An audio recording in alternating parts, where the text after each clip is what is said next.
Positive, daring, different we are. Welcome to Kaleidoscope. October is a wonderful month with lots of fun things to do. While the first was Children's Day, which we will talk about later, it was also International Balloons Around the World Day. The world's first balloons can be traced to the Aztecs, who inflated cat intestines into shapes as sacrifices to the gods.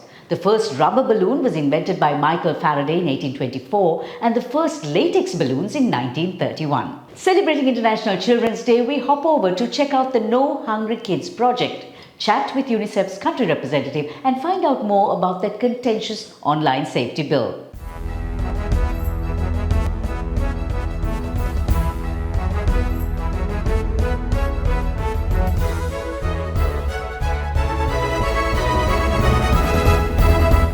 To our brilliant partner, Srilanka Live CDB, The Daily Morning, thank you for your support. Kaleidoscope is on YouTube, Facebook, Instagram and LinkedIn. So if you like our show, subscribe and follow for weekly updates. CDB Hybrid Leasing. Enjoy exclusive interest rate and much more for hybrids, plug-in hybrids and EV vehicles. Here's a quick look at the week that was on CDB Snapshot. August had the highest export revenue for the year, earning over $1,000 million. The World Bank revises Sri Lanka's 2024 growth forecast to 1.7% from the previous 1%, and also predicts economic contraction of 3.8% this year, less than its earlier forecast of 4.2%. Sri Lanka slips to 136 in the World Economic Freedom Index with a score of 52.2. Sri Lanka has its first centrally monitored, fully automated, women-operated filling station in Navala. A cat stuck between cushions wins the Hambone Award for the most ridiculous medical claim for insured pets.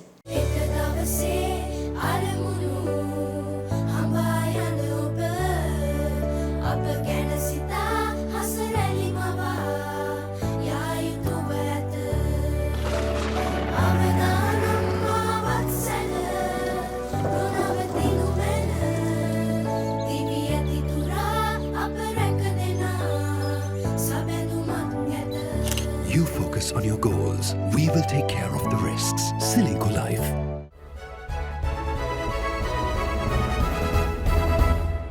So welcome to Srilanka Life News Capsule. The much discussed online safety bill was presented to Parliament this week. One of the major objectives of the bill is to establish an online safety commission. But given this country's track records with commissions, it's safe to say the entire situation is somewhat concerning. The Asia Internet Coalition is not happy, and the International Commission of Jurists has ruled that the bill would be an assault on the freedom of expression. Attorney at law Amiza Tegar, a human rights lawyer and activist, was in our studio to add some context. What are the salient points of this online safety bill? The online safety bill creates a commission. The objective of the commission is to secure the safety of individuals when using the online platforms.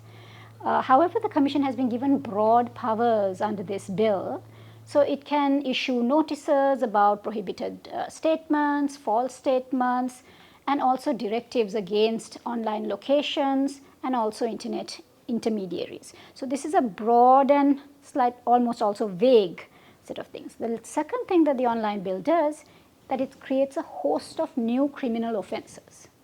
And that is something that we need to look at carefully. What's the downside of this bill actually coming into effect? It is a dangerous piece of legislation because any new law has to be looked at in the context of how law operates in Sri Lanka.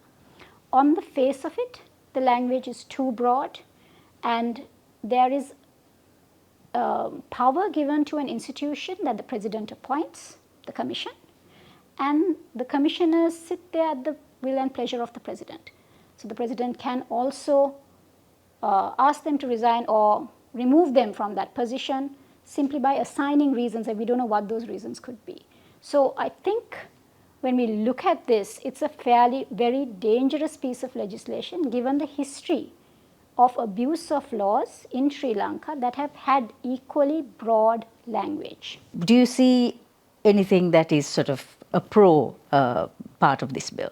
What I see is that there is a recognition of online related offences concerning child abuse and online related offences where there is sharing of intimate pictures, sort of revenge porn related offences that have been referenced in this bill.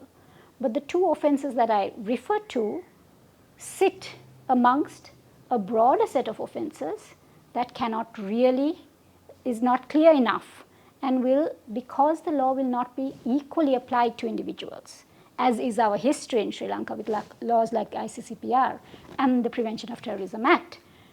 If the law is not equally applied or is applied wrongly, it will cause individuals to be brought before courts and kept in cases for lengthy periods of time. Now, when this commission sits and makes these sort of broad judgments almost, what does that do for the freedom of people? I think it restricts freedoms. All of the offences that are created are severe restrictions on freedom of expression. And it is really important when we are looking at online safety related laws and policies that we are responding to the current culture, the current platforms, and there is an explosion of information. And there should be guidelines, there should be proper best practices that are being spoken about. You cannot only look at a criminal law response to this new environment of an increased freedom for people.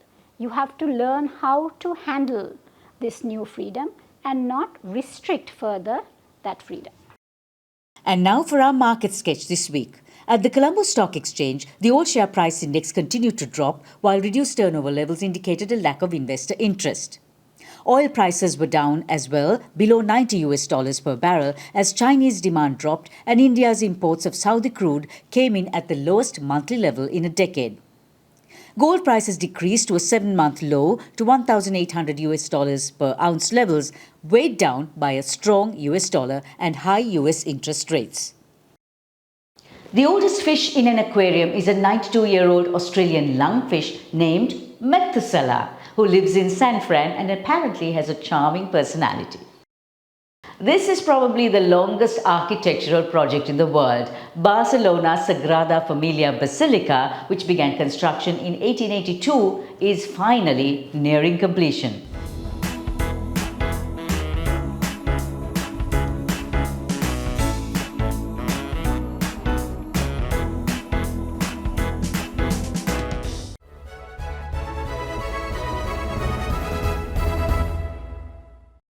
Universal Children's Day was on the 1st of October, and today on Let's Talk, we are checking up on how the children of the world and Sri Lanka are doing. According to UNICEF Sri Lanka, too many of our children are leaving the education system without the appropriate skills needed to contribute to the economy. Sri Lanka as a country is missing the sensitivity to children's well-being in crafting national policy. Recently, UNICEF spearheaded an initiative to help 1.6 million children in Sri Lanka to catch up with learning. With me today is UNICEF representative Christian Skog as we celebrate Universal Children's Day this week. Celebrating Universal Children's Day, just tell me, what are the needs of the modern day child? The needs of the modern day child are probably to a large extent the same as they have been through history. Children need the basics in life. They need dignity, they need health and education, to feel cared for and loved and protected. There are then certain aspects that we face as adults and children in the modern era with computers and internet, and those are some specific areas, but in general it's the basic rights that they have to live a decent life and have proper opportunities in life. Is the world meeting those needs right now? To some extent yes, to some extent no. We as a world, we have the Sustainable Development Goals that every country and as a globe we are working towards, and the progress is mixed. And the pandemic and the overall, the fallout of that and some other political problems around the world has meant that we are not on pace. What do you see as the greatest threat? Deprioritizing and not minimizing any other problems. I think that any country that wants to move forward and ahead with all its children needs to invest in education.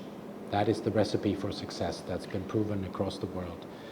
So that's the biggest challenge in Sri Lanka. In these difficult economic times, there isn't much money. The Education Ministry, who is the main actor in ensuring public education, does not have budget to more than basically pay the teachers. So it's very difficult to make ends meet and to improve the quality of education. The quality of education to make sure children catch up and are able to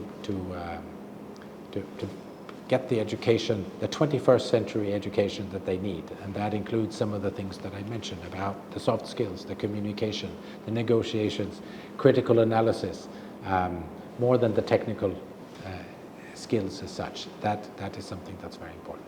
So what are the next steps we need to do to make it right for the children who are moving forward? We need to put children at the center of the country's present and future, the development of the country.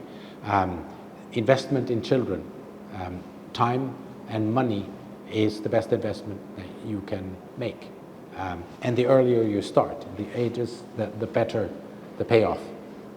So that is, to involve children, to invest in children. We are advocating a lot for increased social spending, because that will give the best return on investment in 5 and 10, 15, 20 years from now. But if children are not all given the opportunity, we lose out. They lose out, the communities lose out, and the country loses out. Involve children, include children, and invest in children. Good motto to have.